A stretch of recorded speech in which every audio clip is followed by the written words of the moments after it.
Now, continuing in Module 13, we're going to talk about the Hundred Years' War. And this is the war that's going to be fought between England and France from about 1337 to 1453, although we should note that we're not fighting this war continually, but in spurts between those two times. Now, the Hundred Years' War began well. There are a couple different reasons for the war. The main reason has to do with territory. We mentioned earlier that King Henry II of England had created the English Empire by taking territory in France by marrying a woman named Eleanor of Aquitaine. And over time, subsequent French kings had slowly been chipping away on that territory. And once again, we find that once we get to the 1300s, the French kings are trying to kick the English out of French territory. So we have Philip VI, and Philip is going to expand into the territory held by the English, and that's going to be one of the factors that precipitates a war. As a response, Edward III of England becomes very upset with that the land is under threat, so Edward will start to claim that he should not just be king of England, but also king of France. And if we look at the genealogy here, you can see what his claim is. So what ends up happening is the king here, Charles IV, dies, and he doesn't have any sons to succeed him, so the decision is made to give the throne to Philip VI, who is related to him. And you can kind of see the terms of the relation. Now, Edward is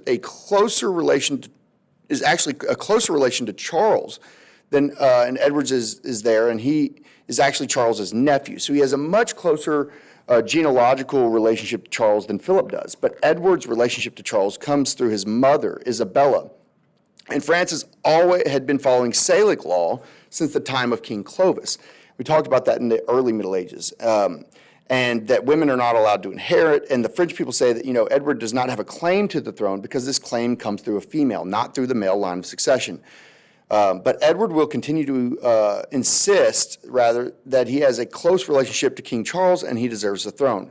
And if you look at the coat of arms that Edward uses, you can see that in addition to the lion, which is traditional symbol of England, he also uses a fleur-de-lis, a traditional symbol of French royalty. And it's kind of him making the claim symbolically that he should be both king of England and France. And so a combination of these disputes over territory and some trade disputes thrown in there between England and France and the succession dispute, and this kind of erupts into war in 1337.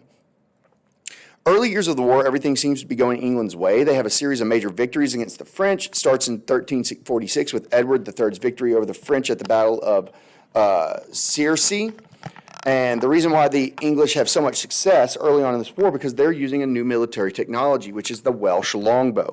And you can see pictures of the longbow men using their weapons against the French knights. And these longbows are particularly useful because the longer length means the arrow is moving with a great deal more force, and it actually allows that arrow to pierce the armor of the French knights when they're doing cavalry charges. And so the longbowmen, what they do is basically break up the cavalry charge and before the French army can get to the English army, and this stacks the deck in favor of the English because they can launch a countercharge, and the French lines are already disrupted. And so not only does King Edward III use this, but his son, Prince Edward, uses a similar strategy at the Battle of Poitiers, which leads to an English victory in 1356. So King Henry V also, is successful with this strategy at the very famous Battle of Agincourt. And King Henry V chooses the high ground, and the French charge across the lower ground. And it had been raining, so it's very muddy. The horses get caught in the mud, and the knights are killed by these Welsh longbowmen. And it just destroys the French army. So people talk about how the flower of French chivalry dies during the Hundred Years' War because so many knights are either killed or captured in battle with these great English victories.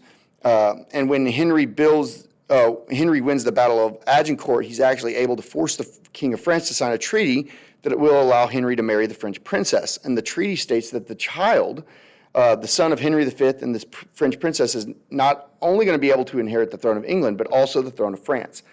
And so really, Henry V is trying to make good on Edward III's earlier claim that the kings of England are also the kings of France. And this is really kind of the high point for the English during the Hundred Years' War. And you can see on this map that by the time we get to the victory of Agincourt in 1415, France really only controls the territory down here, and the English have taken all of northern France.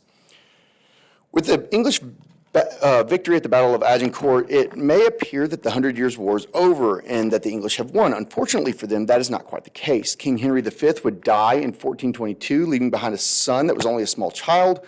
This meant that England would have to be ruled by a regency, and since, of course, young children can't really rule kingdoms, this would create a measure of political instability in England.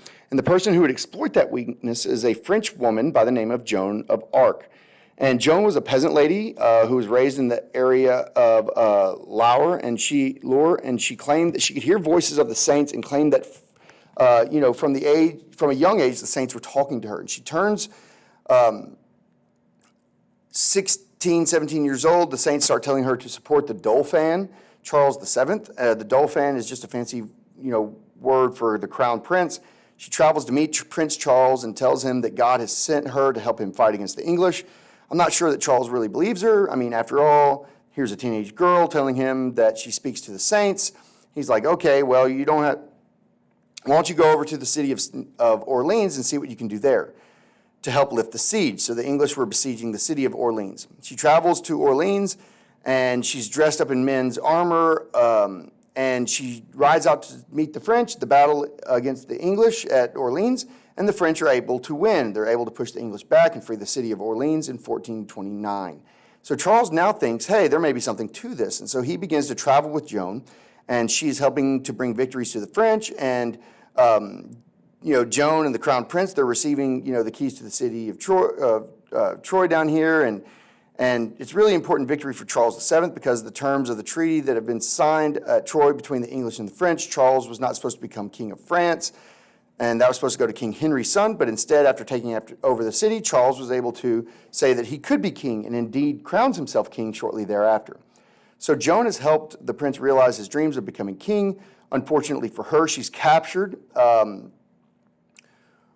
in 1430 by the Burgundians, who are allied with the English, and they turn her over to the English, who put her on trial, charging her primarily with witchcraft, but also heresy. Now, at this trial, it's really a sham trial. There's no really attempt to have a serious, legitimate trial. They tried to trap Joan, and even though she's an uneducated peasant, she manages to evade all the little theological traps they set for her, which does make her judges, kind of sit up and take notice. They're awestruck that, she's an uneducated, yet she manages to basically manages not to convict herself on heresy. However, they do end up putting a lot of pressure on her, and eventually she does kind of collapse under that pressure and does admit to heresy and agrees to stop wearing men's clothing, and that she'll repent, and she's taken back to prison. However, shortly after her confession, she returns to the practice of wearing men's clothing, and this is probably done because wearing men's clothing gives you a measure of protection against sexual assaults and stuff like that in prison. It's a lot harder to assault a woman if she's wearing pants than if she's wearing a dress. And so she puts on men's clothing. The English claim that this is a sign she's returned to heresy, and because of that, they convict her, and the penalty for relapsing into heresy is death. So they burn her alive at the stake in 1431. Joan's death is something is going to send shockwaves throughout the kingdom of France. The people of France are incensed that the English would burn Joan alive at the stake, and really her death ends up rallying the French to victory in the subsequent battles that are being fought. And they're keeping Joan's memory alive, and they keep fighting in her name and in her honor, and they're eventually able to push the English out of France. The English will only keep one city in France, the city of Calais, and so Joan of Arc is really instrumental in turning the fortunes of the French around in the war. As you know, even though she herself had no real military experience, she really stands as a symbol that enlivens the French and encourages them on to victory. The 100 Years' War were significant historically for a few reasons. On the one hand, we see the introduction of new military technologies being used to fight the conflict. We talked about the longbows that helped the English win many victories. It's also during this war that we start seeing cannons being used in warfare. We see a picture of a cannon that's being fired, cannonballs into a city, and cannons are being used to break down the city walls that were employed during sieges. Gunpowder had made its way to Western Europe from China. It was Chinese that first developed it and used it in fireworks, but when it makes its way to Western Europe, they discover that it can be used for weapons. And so the 100 Years War, onward, we see an increased use of gunpowder technology in warfare, not only with cannons, but we start getting into the 1600s, and they start developing early forms of musket guns that are going to be used in warfare as well. The 100 Years' War can also be considered part of the sense of crisis that occurred in the late Middle Ages, because it does lead to about 2 to 3 million deaths over the course of that war, especially in France. A lot of the nobility ends up dying in this conflict, especially early on, because of the longbow technology that's being employed against the French knights. Now 2 or 3 million deaths on top of the 50 million deaths that are happening in Europe because of the Black Death, which breaks out during this conflict. And all of this conflict is going on and sort of adds to that sense of death and destruction of this late time period. But on a more positive note, it's often seen as the beginnings of the English and French nationalism. Prior to this, a lot of people would tend to refer themselves by their locality or by their family, but we do start to see during this time period, they start to see themselves as being, essentially English or French. We talked about how Joan of Arc is very good at getting people to rally behind her cause. So in a way, she really helps develop the French nationalism because the people start seeing that their patriotic duty to fight and expel the English and from their territory. In the same way, the English are going to use these great victories like Agincourt to help build their sense of national identity. And they will remember that victory for generations and really celebrate it as a sign of the English military might. The war would also have interesting impacts on England itself. The kings were going to war so frequently, this meant that they had to raise taxes in order to fund the war effort. So the tradition develops that the king can order the raise in taxes, just call a meeting of parliament to gain the people's consent before implementing new taxation efforts. This means that we do just start to see the growth of the power of parliament during this 100-year period. And by the end of the 100 Years' War, there's a sense in England that the king rules together with parliament, and that this sense of power sharing starts to develop in English political history. The war will also have another less positive impact on England, which is that when England loses the war, it does cause more political instability to occur in England itself, and the people are very upset that they've lost the war. The king at the time, King Henry VI, has some mental issues, difficulties he's struggling with, and essentially what ends up is that a civil war breaks out, and it's known as the War of the Roses, and a fight between two noble families, the House of Lancaster and the House of York, who is going to fight for control of the English throne. And if you've ever watched Game of Thrones, the book was actually inspired loosely by the War of the Roses in terms of the different family groups fighting to control the throne. But this War of the Roses would eventually lead to a victory of the Tudor line, and we'll learn more about the Tudors when we look into a little bit more of the English Reformation in the second half of this class. But in any event, the 100 Years' War, while it does lead to the beginning of nationalism, the growing power of Parliament in England, it's still part of the sense of crisis that we see in the late Middle Ages. And that sense of crisis continues to have ripple effects, not just in politics, but in religious matters as well, which is what we're going to talk about in the next section of Module 13, where we talk about some of the problems that are going to happen in the church.